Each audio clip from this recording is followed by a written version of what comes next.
Hi, gang. Welcome. Two antennas here. Yeah, two antennas here. Good morning. I'm Tim. That's Matt.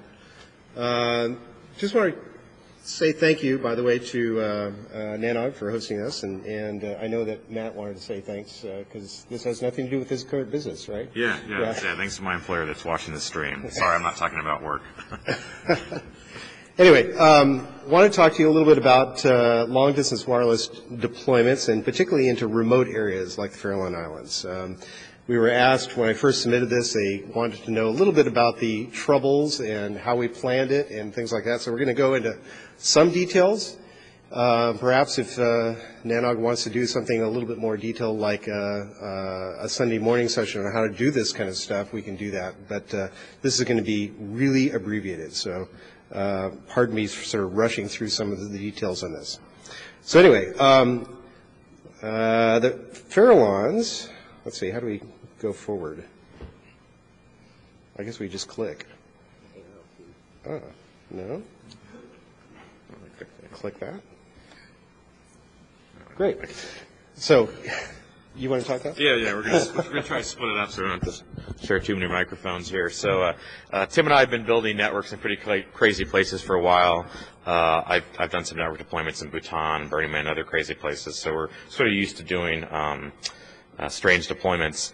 What was interesting about this one is there's a lot of stakeholders involved because the island is actually technically managed by Fish and Wildlife. There's a lot of third parties involved. It's much more difficult than typically just going across the street and dealing with a LEC, that sort of thing. So where exactly are the Farallons? These are basically about 50 kilometers or 30 miles or about, if you're not into the metric system, outside of the Golden Gate Bridge from San Francisco. And they're technically officially part of the city of San Francisco and the county. And they're only accessible by boat or helicopter. Travel time is anywhere from 30 minutes to 5 hours, depending on your method of transportation. And it's just right before the continental shelf ends, effectively where the water dips down to thousands of feet. The islands are interesting because they sustain a fairly large bird breeding colony, one of the largest south of Alaska, and apparently it contains 30% of California's nesting seabirds. There's a number of species there, so it's definitely a very active site.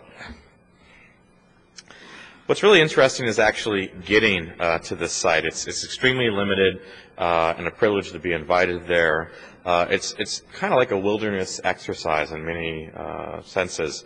Access is physically limited. There's no pier, there's no dock, there's no beach. It's a real process to get on there. So the first step is taking a boat to get out there. This is generally around 4 a.m. You get there around 6 or 7 a.m. You then get on a small Zodiac. That Zodiac is then grabbed with a large crane where they actually crane and pull you out of the water about 50 feet and then swing you over to the island. So it's quite an experience, to be dealing with this at 6 in the morning, and then they drop you down and you're good to go. The islands are effectively in the middle of the shipping lanes. There's three major lanes from the north going east and west, and from the south into the Golden Gate Bridge, and the island has existed as a lighthouse since 1855, and the peak of the island is about 370 feet, so it's not a very large island, but it is a great landmark to know if you're going towards San Francisco or towards Hawaii. Hopefully you're going the right direction. You can actually see the top half of the lighthouse from San Francisco on a clear day, which is very rare. And the Fresnel lens has actually been preserved, so you can actually see the original lighthouse over in the San Francisco Maritime Museum near Fisherman's Wharf. You can see a couple pictures here of sort of the original design of the lighthouse by the Coast Guard, who continues to maintain it today. It's, of course, been replaced with sort of modern technology, solar arrays, newer lights, that sort of thing. So why do we get involved in this? The island communication is extremely critical to the organization there. Historically, they've had some pretty low-tech approaches to data, and even voice has been very challenging for them. The only way that cell phones work is from the lighthouse. You have to climb all the way to the top. It's about a 20-minute walk if you're out of shape. And once you get to the top of the island, then you've got to find signal, and it turns out that only the legacy IDAN or Nextel, now Sprint technology works up there. None of the GSM works, and as you know, AMPS no longer exist.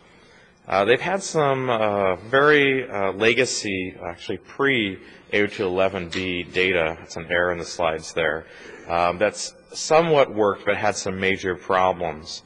We got involved because the last point there is one of the local museums, the California Academy of Science, wanted to install a webcam. And because of that requirement, they needed to have sort of modern bandwidth capability.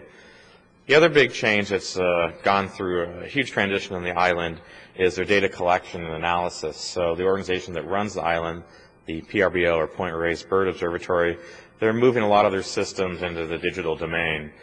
So since about, I guess, the 1940s, they've been doing a daily diary every single day, and that's in paper version. So they're moving that online.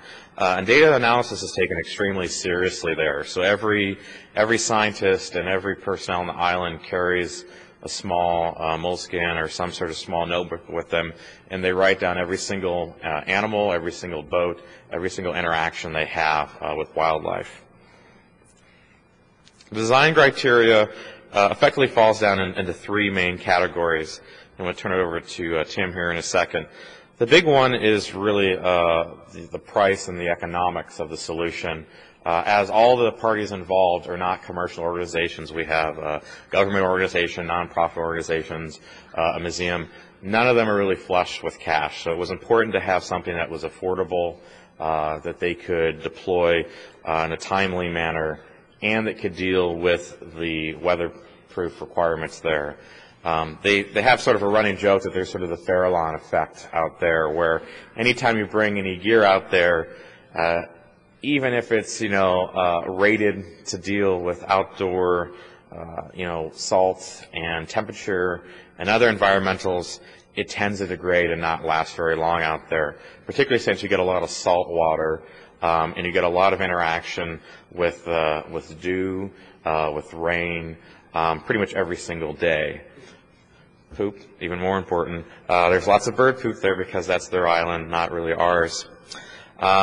Another one is reliability. So the island is staffed with generally about 4 to 5 scientists in rotation, and their expertise is not an IP or an RF. So we wanted a solution where they're able to debug what's going on, and something that makes it effective for them to be able to remotely manage a solution and also debug problems in an easy way. So things like an LED that shows status of the link, cables that are clearly labeled, that sort of stuff that makes the diagnostics easier was really important to this process.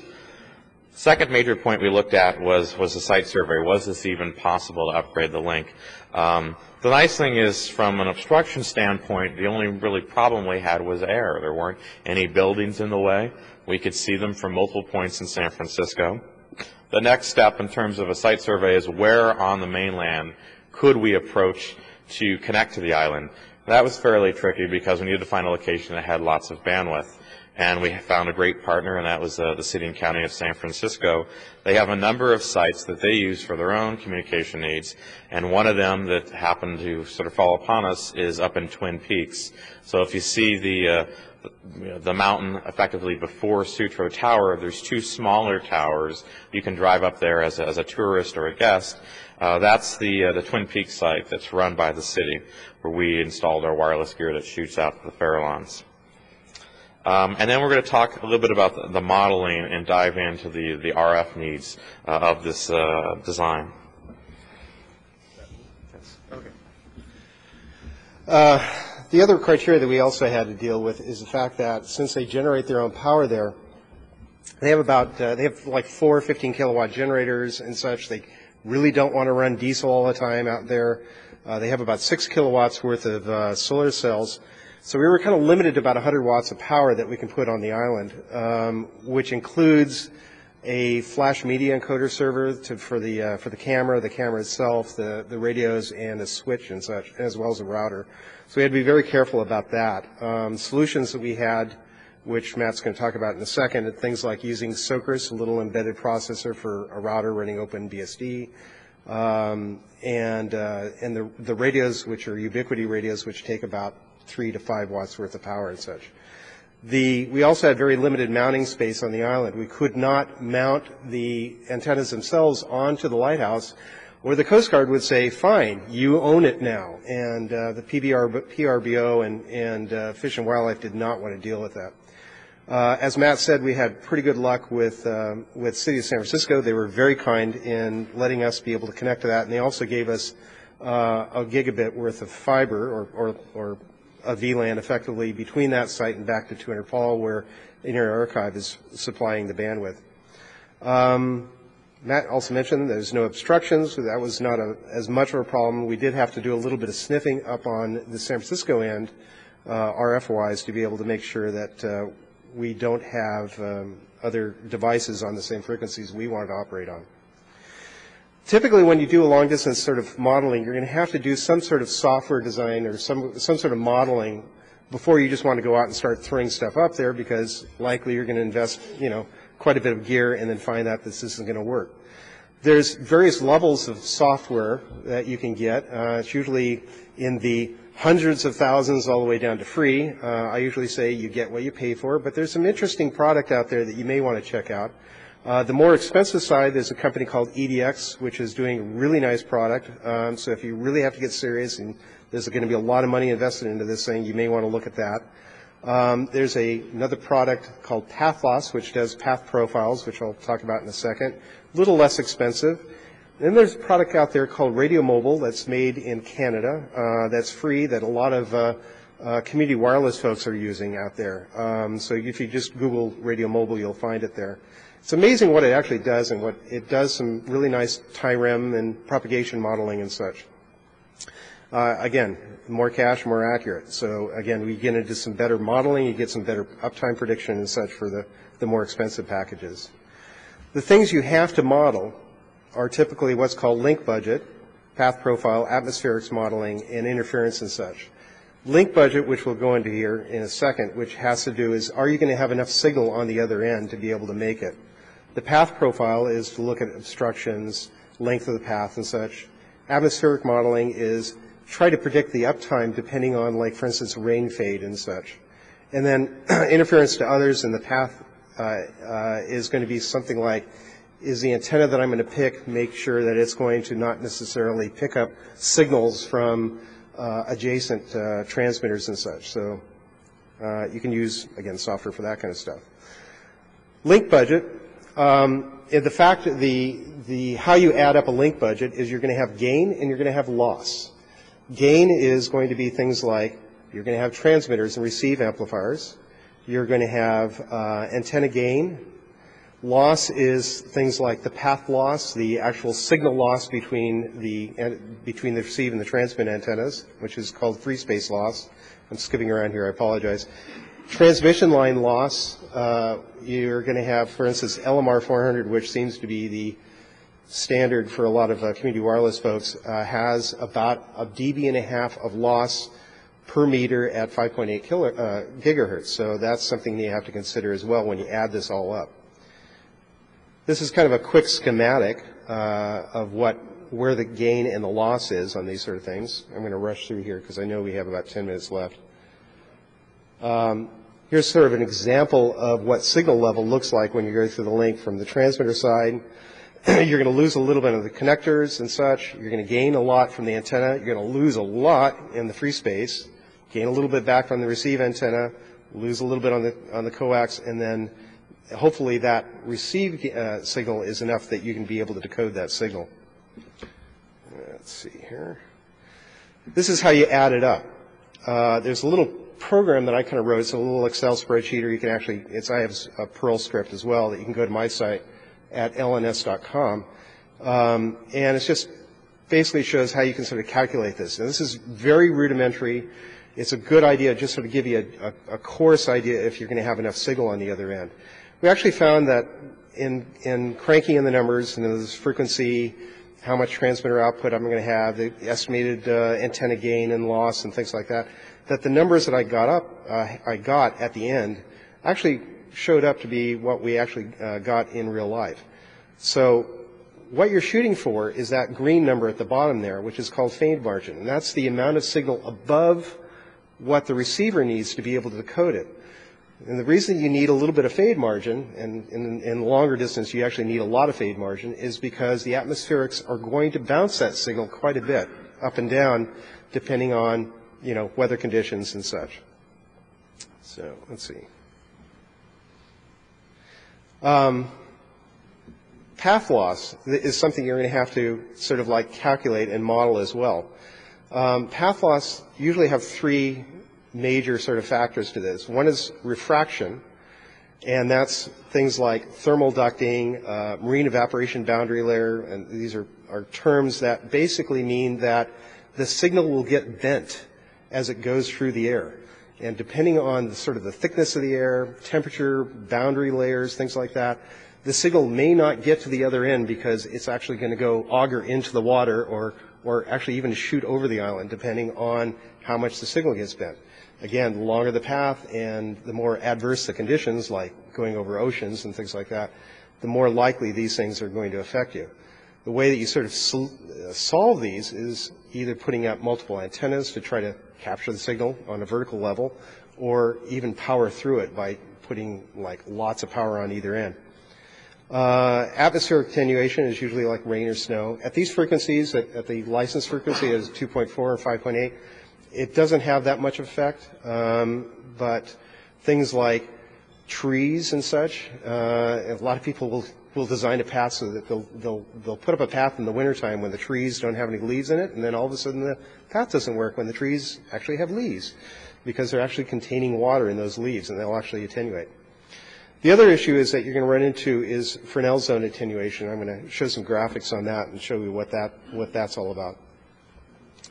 Atmospheric calculations, where we talk about rain fade and things like that, you can actually do that. That's based on a lot of modeling that AT&T did in the 50s and such for their long distance microwave links and they went out, looked at the atmosphere, you know, weather conditions, things like that, tried to predict and try to model this, and this has been actually modeled, computerized modeled at this point, and a lot of companies like Path Loss and such will have this built into their software.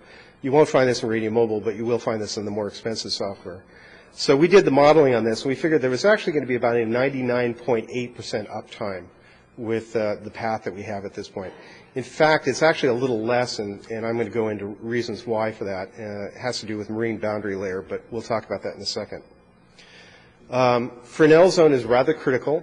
Fresnel zone is an area that you have to sort of protect around the beam. It gets fatter in the middle, as you can see from this graphic, and it gets skinnier on the ends. The first Fresnel zone is between which is shown by that B, which is the center to that kind of the outside line, is the critical area. You have to make sure that objects are not in there that will actually cause what's called knife edge diffraction, or it could cause multipath to bounce back into the receive antenna and put signals out of phase and such. The same software that I did with the path calculations that's up at lns.com will actually show you the Fresnel zone calculation. So if you have something that looks like it may be cutting into it, you can go through here and figure out what your Fresnel zone radius is and see if it's going to be a problem for that obstruction. Path profiles are typically done, and this is usually using the standard shuttle radar image data that's out there. You can get stuff that's usually accurate within about 3 to 10 meters and such in elevation data. So what we do is we stick Latin lawn into these things. We tell it the frequency and such, and it comes up with this really nice sort of like Earth profile. The red line is obviously the center of the microwave. The blue line is the Fresnel zone that we have to make sure that we clear. That yellow line at the bottom, which sort of bulges up, that's the Earth curvature of the Earth. And then we had to worry about this little bump on the far right-hand side. That's actually the San Francisco end. There's there was a hill that we may have been obstructed by, and the only way to sort of like make sure that that doesn't cause a problem is we actually have to go out there and do what's called a site survey and see if there's not a house or a building that's going to be cutting into that sits on top of that. Fortunately, it was kind of like a forest and such on that top, so it wasn't anything that was cutting into us. There's obviously antenna and transmission line selection that we have to worry about. I'm going to run through this a little bit again. What type of connector, what type of coax. In the case of, for instance, where we're running into hostile environments with seawater and such, we have to make sure that we're not using stuff that's going to degrade pretty quickly. We're going to have to use stuff that is going to last for a couple years and such. So, for instance, we're going to put like a radome, which is basically a covering on the front of the antenna to protect the antenna feed and such. There's electrical considerations that we have to deal with on the antenna selection. In other words, what's the operating frequency? How much gain is required to make the signal to get to the other end? Preferred radiation pattern. The radiation pattern is critical, again, to try to minimize the amount of signal that we may be getting off the side, so we don't have interference or we're not necessarily blasting somebody else. We have to be careful about that. What's the power capability antenna? If we're going to be using a 100-watt transmitter, we want to make sure the antenna doesn't melt off. Polarization is a concern due to the fact that polarization is used to prevent multipath. So, for instance, if you're running over a large flat surface like water, which is a horizontal surface, you want to consider using an antenna that's vertically polarized because any of the reflections are going to be coming back off the water or horizontally polarized. If I use a vertical polarized antenna, I'm going to be ignoring that multipath. It's going to be attenuating that. So if I was trying to deploy in downtown San Francisco where they had a lot of buildings that are vertical, I'm going to use a horizontal polarization. You can also, there's a concept called circular polarization, which actually solves a lot of those as well. But again, we're not going to run into that too much right now. Some antennas can support dual polarities. And for instance, in the antennas we deployed for the 5.8 gig link, we used some rockets which have two antennas on it, which basically has two. It's using MIMO, so it has two chains on it. We put one antenna output on the vertical and one antenna on the horizontal. Matt, the schematic. Time to switch here. Yeah. Okay, so let's look at some pretty visuonomographical here. So the cloud is obviously the intertubes there from an archive. The city has a large fiber network with various rings, and so this shows a very encapsulated view of that. We actually run two links out to the island, both 2.4 and 5.8. This is some newer gear that is actually H11N. We'll talk about that in a few slides here. On the island is kind of interesting. So we've actually gone through, I think, about 3 or 4 iterations on the network on the island based on different models of reliability on the links and what the best mechanism is to fail over. We're trying to minimize dirty tricks like 2 or 3 layers of NAT, that sort of thing. So on the island there, you've got a pretty standard Cisco switch that then goes into a SOCRIS board. It's a small x86 board, as Tim mentioned.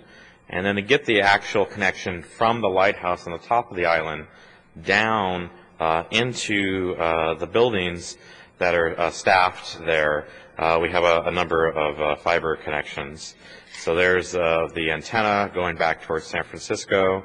We've got a number of fiber pairs that go to the power or generation room, and then over into the living quarters. The picture that you see on the top left there is the antennas that Tim was talking about. There's a radome or a plastic protector in the front. We use minimal amounts of coax, so it's nothing longer than about 3 or 4 feet of coax.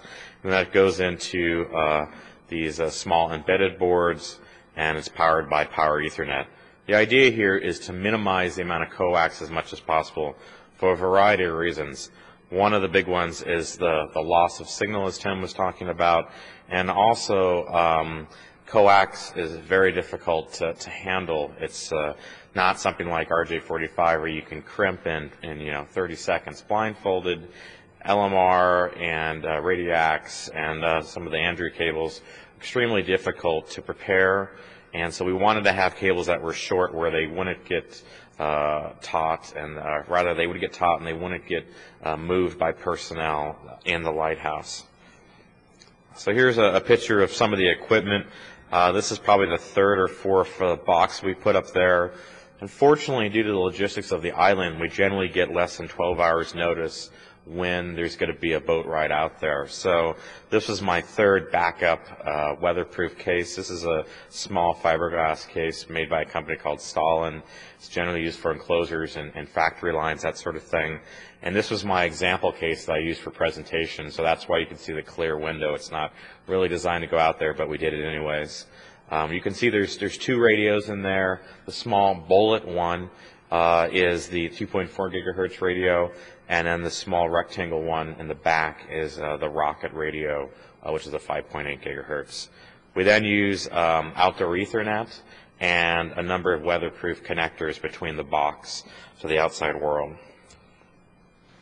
Inside is pretty messy. Again, when you're going to the island, there's very minimal amounts of notice to get there. As you saw from the pictures, it's at least an hour-and-a-half process to get off the boat, unload all the equipment, get up to the top of the lighthouse. So generally, on average, we've gotten 3 hours of a window, and that's a complete 12-hour day. So we get about 3 hours of actual time to do work. So this is not very pretty. This is fairly dirty, but what you can see is there's two media converters up at the top there. Again, as Tim mentioned, power was a concern, so these are just 100 megabit, TrendNet specials, nothing fancy, just low power. The Cisco switch, I think it's a 2950, 12-port, Socris board, and then a number of wall warts and power strips. That then, again, comes down into the staff house, and that's a little bit more cleaner. Again, you see the media converters there, a small energy-efficient switch. They have a VoIP ATA adapter, and then Wi-Fi within the living quarters there. So a little more detail about the kit. That's what they call it from Europe. They call these things kits. I'm not sure why. But basically, the kit is comprised of the two radios that we talked about. Really, the nice thing about the Ubquiti gear is that it's a standard Linux image that's accessible to you. So unlike Microchip and other vendors that are based off of Linux and completely hide that fact, the nice thing about the Ubquiti gear is you can get a shell on it, you can add additional packages, you can tweak it. If you think you've got a better Atheros driver, you can deploy it on there. So they're really nice equipment, and it's extremely affordable. You're looking at under $100 per radio. The standard is end connector for most of these radios. On the 5.8, they actually, since it's dual polarized, we have two different polarities on a single antenna. We actually use two different antenna connectors on the radio. As mentioned, these are H11N based. This is a pre-standard, so it works really good with other Ubquiti gear and doesn't really interoperate with other H11N gear, such as Cisco. One of the things that will definitely bite you on this in the wireless space versus VoIP phones is the PoE is never really standardized. We've seen the voltages vary. I've seen 5 volts, 12 volts, 24, 48. The pairs flipped. Some of them are passive. Some of them are pre-standard. Some of them actually follow the standard. So it's very important to make sure you've got the proper PoE so you don't blow out your equipment and have to start the process all over again. On the antennas, Pacific Wireless is another great vendor, very affordable antennas. Historically, these were, thousands of dollars. This is sub 500, very cheap. The embedded board, everyone's heard of Socris boards. They've been around for a long time. Part of the reason we decided to pick a Socris board is it's a known quantity. They work well. They don't seem to break, and we can just bring out a new CF card. We're good to go. And the switch, just again, a standard switch. The idea there is in our latest iteration of the network, we use spanning tree as our failover mechanism. On the actual embedded board, we're using OpenBSD. We're not really into religious wars. We don't think Canada's great or anything like that, but it just worked out really well, and it was very simple and easy to use. There's a great script called FlashRD that effectively strips down the OS and then gives you two aliases, RW and RO, so you read, write. and read-only. So this allows the system to boot up with a standard init script, no XML, no web interface. It's standard stock OpenBSD. You can use package management. It's just like a normal system, but the idea is that it focuses on not writing out to the flash. A lot of flash doesn't emulate FAT compatibility. It doesn't emulate file system compatibility so well, so bad blocks or sectors effectively happen and your flash can die. And so it's very important to minimize writes to the system. Really great other utility is DHCP dump. This is in FreeBSD ports, but works fine on Linux and other Unix-based systems. Really great way to see the various DHCP vendor tags that devices are probing out to their DHCP request. And my personal favorite is ngrep. It's very similar to TCP dump, but you can actually see the ASCII output. It has a really nice support for seeing actual byline output, so you can see the proper formatting, what the web browser is sending out. This was useful to us because there were a number of websites that they could not reach, and we were trying to debug exactly what was happening. We thought it might have been a browser problem or a plugin problem, and this allowed us to see the traffic very easily. Tim's going to talk about the Ubquiti H11n support. I'll make it real quick because I know we're running out of time here. Some of the problems we ran into on the long distance is the fact that the signal level was jumping up and down considerably on this thing, and we were not able to negotiate both ends very easily. So these are kind of like a set of conditions you may want to start with if you're doing long-distance wireless with the Ubquiti radios. Disable the AirMax, which is their proprietary sort of polling protocol that's mainly used for point-to-multipoint connections. Disable auto-negotiation, because what happens is every time a signal level changes, it tries to auto-negotiate for a higher speed, and that basically if something bounces like several times a second, you're never going to get a link up. Use the smallest channel width as possible. That satisfies the bandwidth requirements. On the long-distance links that have interference, you avoid any modulation schemes that have an amplitude component to it, like QAM. Try to use something like BSFK, which just has an FM component to it, and you gain the capture effect that you have typically with FM. Also set the distance directives to about 30% more, because apparently there's it's not quite accurate in the Ubquiti thing. If you know you have a 50-kilometer link, you need to add it, actually tune it to like about 60 kilometers or so.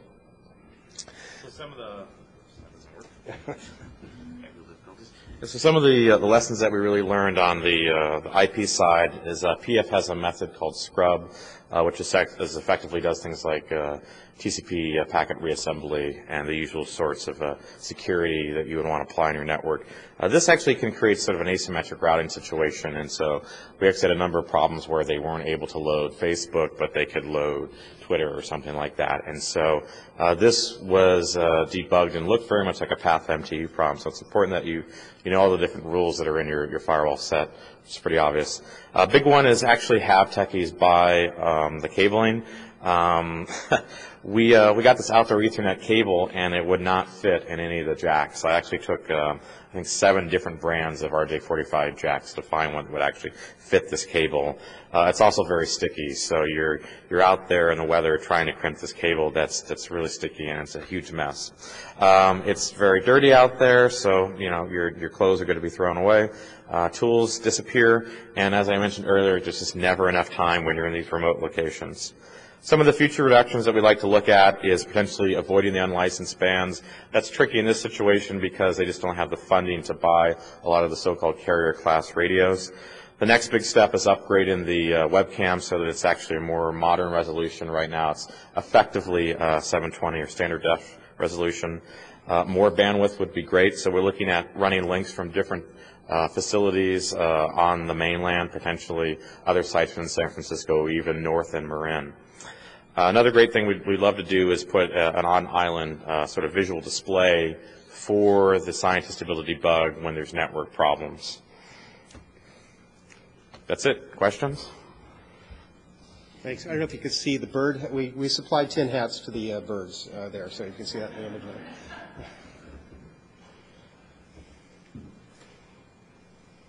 there. Jay Hennigan with Impulse.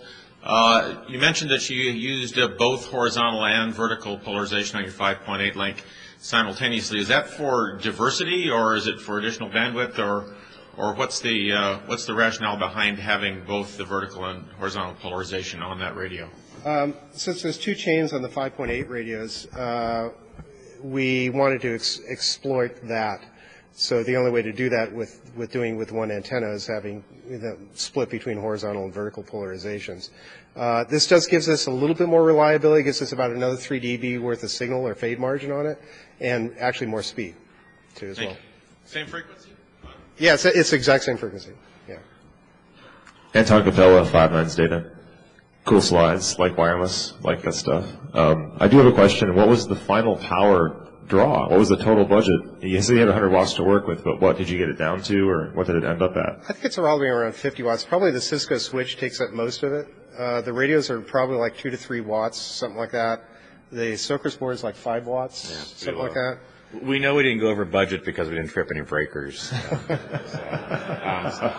We don't carry the water meter around like you, Tony. Sorry. It's all right. And the other question I was going to ask you was, are there any other systems that aren't like 11 based that are this low power, like the synchronous quote unquote TDM legacy systems that we see out there for people doing N by T1, that kind of stuff, point to point licensed radios, that kind of thing. Right. Any of that stuff appropriate at this point? It would be if we could afford it. Dragon Wave makes some really nice carrier class radios out there that we could actually push more bandwidth with. But again, we're talking about tens of thousands of dollars, if not more. And the last point, maybe I did miss it, but what was the final performance figure like? What were you guys seeing for transfer, delay, all that kind of stuff? We could actually probably do what's called MCS, 16, or we could probably do the fastest rate, but I've locked it down to MCS 8, which I think is like 12 megabits or so on the thing. And then the latency, I'm not sure what the latency is. It's relatively low. So they're happy. Yeah. Oh, yeah. No, they're in fact, they've been watching the World Cup out there. This is the first time that they've been able to get video, Hulu, all those sort of things, as well as having a voice line, having a real telephone out there, as opposed to having to use, two-way radios and such.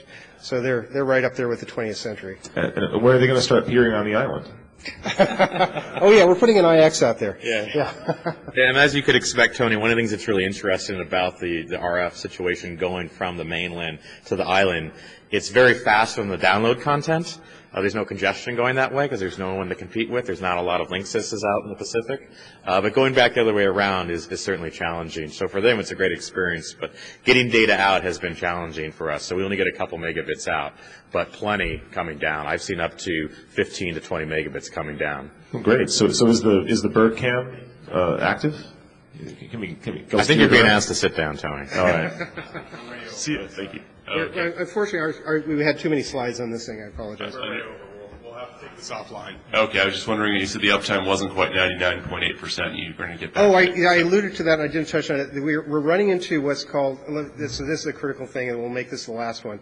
We're running into what's called marine evaporation boundary layer. And what happens is most of the days in San Francisco, it's usually windy, there's fog, things like that. On those, about a week out of the year, we'll get absolutely still air, and we'll have a really nice sunny day. And what that means is we'll have really sort of cold air above the ocean, but right above the ocean for like about 30 meters or something like that, you'll have a whole bunch of evaporation coming off the ocean and such. So you have this sort of boundary between the two, and they actually will bend the signal down. And so those days we don't actually have connection to the island. I was going across the Golden Gate Bridge, and I looked over to the right, and I could see the islands, and I'd see a mirror image of the island right underneath it. And I could say, it's one of those days that we're not going to get a signal out there. I called them up, or I called up the academy, and I said, are you getting the camera? They said, no. And I said, I can see it, because optically, it's actually bending the signal out there. Yeah, so. And to follow up on that point, we actually graphed signal and weather, and there's a really nice correlation between them.